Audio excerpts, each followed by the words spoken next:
Good morning, church. This is Pastor Fred. In a week when we're not able to have midweek Bible study, I still wanted to give you a little bit of a word of encouragement.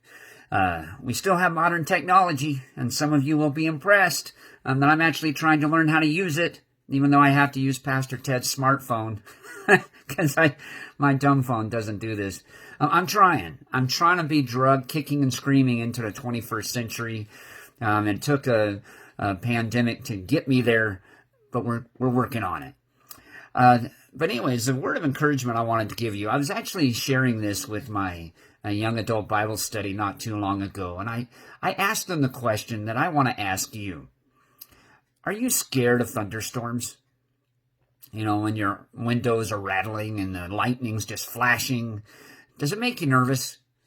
I'm one of those. I get a little bit nervous when it's a thunderstorm outside, because when I was in junior high, we actually had lightning hit my house. And I was outside in the car when it happened, and the lightning flash was so bright, and the thunderclap was so loud, and the electricity just charged up the air so strong that I felt like my heart stopped when it happened, and I felt like I was having a heart attack or something. And sure enough, it hit our house. I mean, we had a hole in our wall where the lightning struck, and it totally fried my brother Ted's entire sound system. He's always a techie, and even back then, and he was pretty devastated that he had this top-notch sound system that got toasted because lightning hit my house. So I'm a little bit nervous about the thunderstorm. But the scripture that I want to use to encourage you this morning, it's actually David describing a thunderstorm, but more particularly, he wants to describe the power behind the thunderstorm. Now, there's not a whole lot of deep theological language in the Psalm 29, it's hard to understand. What makes this psalm so good and so fascinating is it's written in two different directions. First of all, it starts as if it's a worship service up in the heavens among God's angels. And then you see the worship service kind of coming down to where people are invited to join with the angels in the temple and worship God together in the temple and understand that God's glory and his splendor. That's one direction, from a worship service that goes from heaven down to earth. But the other direction of the psalm is just written in the shape to where, especially in David's language, the words bring to mind a thunderstorm. I mean, it's actually written to where if you read it out loud or if you sing it to this particular kind of a song, it's kind of supposed to sound like a thunderstorm that comes in from the Mediterranean and then just covers the entire land of Canaan. And it has these little short phrases that just kind of give a punch, and there's repetition as if the phrases themselves are like lightning flashes in the midst of this powerful thunderstorm. And it's interesting that the psalm was written to kind of invoke this feeling of terror and humility in the face of the power of this thing. But the psalm was written as a source of encouragement. What do I mean? Well, let me read it to you first, and then there's three things I want to bring up that just we can hang on to during such a troubling time. So this is Psalm 29. It says, "Ascribe to the Lord, O sons of the mighty." Sons of the mighty, and that can also be described as the mighty ones, the holy ones, usually in terms describing angels. So ascribe to the Lord, O sons of the mighty. Ascribe to the Lord glory and strength. Ascribe to the Lord the glory due his name. Worship the Lord in holy array. The voice of the Lord is upon the waters. The God of glory thunders. The Lord is over many waters. The voice of the Lord is powerful. The voice of the Lord is majestic. The voice of the Lord breaks the cedars. Yes, the Lord breaks in pieces the cedars of Lebanon. Now you need to understand just for a moment, the cedars of Lebanon, they're like these huge, gigantinormous trees. They're almost like our sequoias. And they were world renowned for being powerful, sought after wood that was just extremely strong. But here, God's thunderstorm that he sent, it's splintering the cedar trees like nothing, like matchsticks with this thunderstorm. And then the whole forest is like jumping around like it's a young calf. I mean, the whole thing is in turmoil, no matter how big and powerful it is. And then he keeps going. He makes Lebanon skip like a calf and Mount Hermon like a young wild ox. The voice of the Lord hews out flames of fire. The voice of the Lord shakes the wilderness. The Lord shakes the wilderness of Kadesh. The voice of the Lord makes the deer give birth and strips the forest bare. And in his temple everything says, glory. The Lord sat as king at the flood. Yes, the Lord sits as king forever. The Lord will give strength to his people. The Lord will bless his people with peace. 3 things I want to point out. First of all, I mean, aside from the fact that this is a terrifying thunderstorm that's just destroying everything in its wake. But the first thing, aside from that, is that it describes God as his voice of the Lord is upon the waters. The Lord is upon the waters. Does that sound familiar to you? What phrase does that sound like? Genesis chapter 1, the Spirit of the Lord hovered over the waters. It's a reminder that God, with just his voice, is the God of creation. He is the one capable of creating a whole universe out of absolutely nothing, just because of his glory, just because of his splendor. So first of all, we get God is the God of the thunderstorm is the God of creation.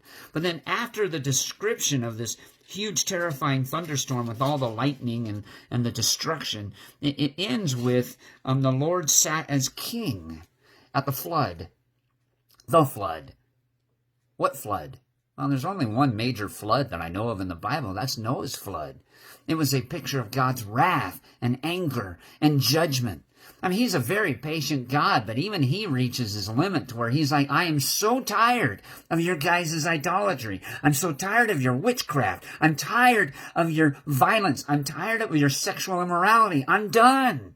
And so this God who's the God of creation caused all this destruction because he's also the God of the flood. He's the God of wrath. He's also the God of judgment. Fred, I thought this was supposed to be encouraging. I thought this was supposed to give me a boost during the week. Well, there is this one weird verse. It doesn't seem to fit. As a matter of fact, some Bible translators, they translated something different than what the New American Standard does because it just was so unusual and stood out by itself so much. And it was verse 9. It says, the voice of the Lord makes the deer give birth. What does that have to do with anything? What?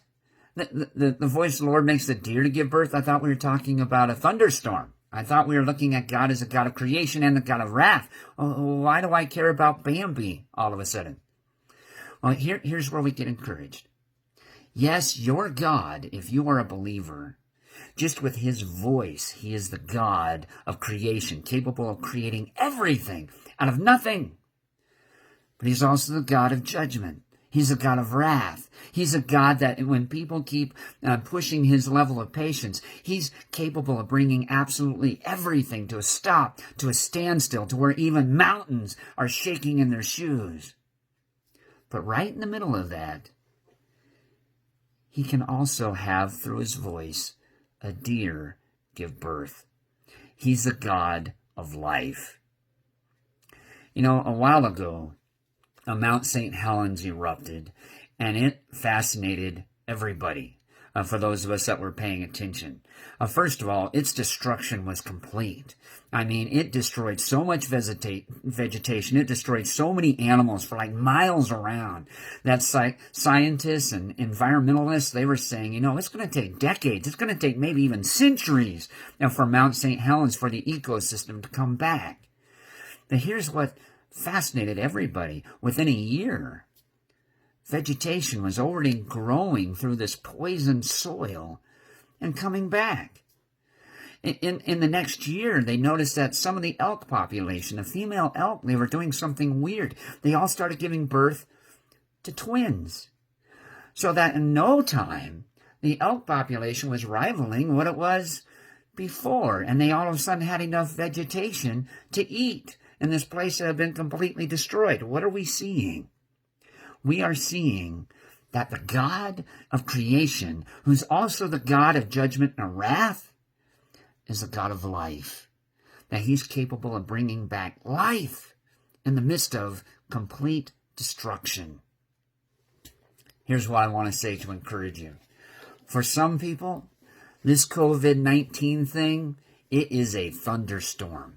It's striking fear and terror into their lives, and it's brought everything to a standstill, whether that be through quarantine, whether that be through businesses shutting down, and they're like, oh my word, when is this ever going to end? How is it going to end? Let me encourage you, if you're a believer, your God has so much splendor, so much glory. Angels are praising his name, and you're invited to join in to the worship service. Why? Because not only is he the God of creation, not only is he the God of wrath and judgment, he's the God of life. He's a God of restoration. He's a God that can look at this complete destruction that he's behind, and he can bring restoration through that to where even deer, the little deer, are giving birth just because he said so. How did the psalm end? How are we supposed to respond to that thought? He says, hey, the Lord's people, have strength. The Lord your God gives you peace. Church, God bless you this week. What I really want for you this week is for you, in the midst of the chaos, in the midst of the fear and terror, I want you to have strength in remembering who your God really is. I want you to have peace, knowing he can restore us. Yes, he is looking for our repentance. He is looking for us to cast out our idols. But he's also the one capable of bringing us back, giving us life, giving us peace. Be encouraged. You're right there in the palm of his hand. Have a great day.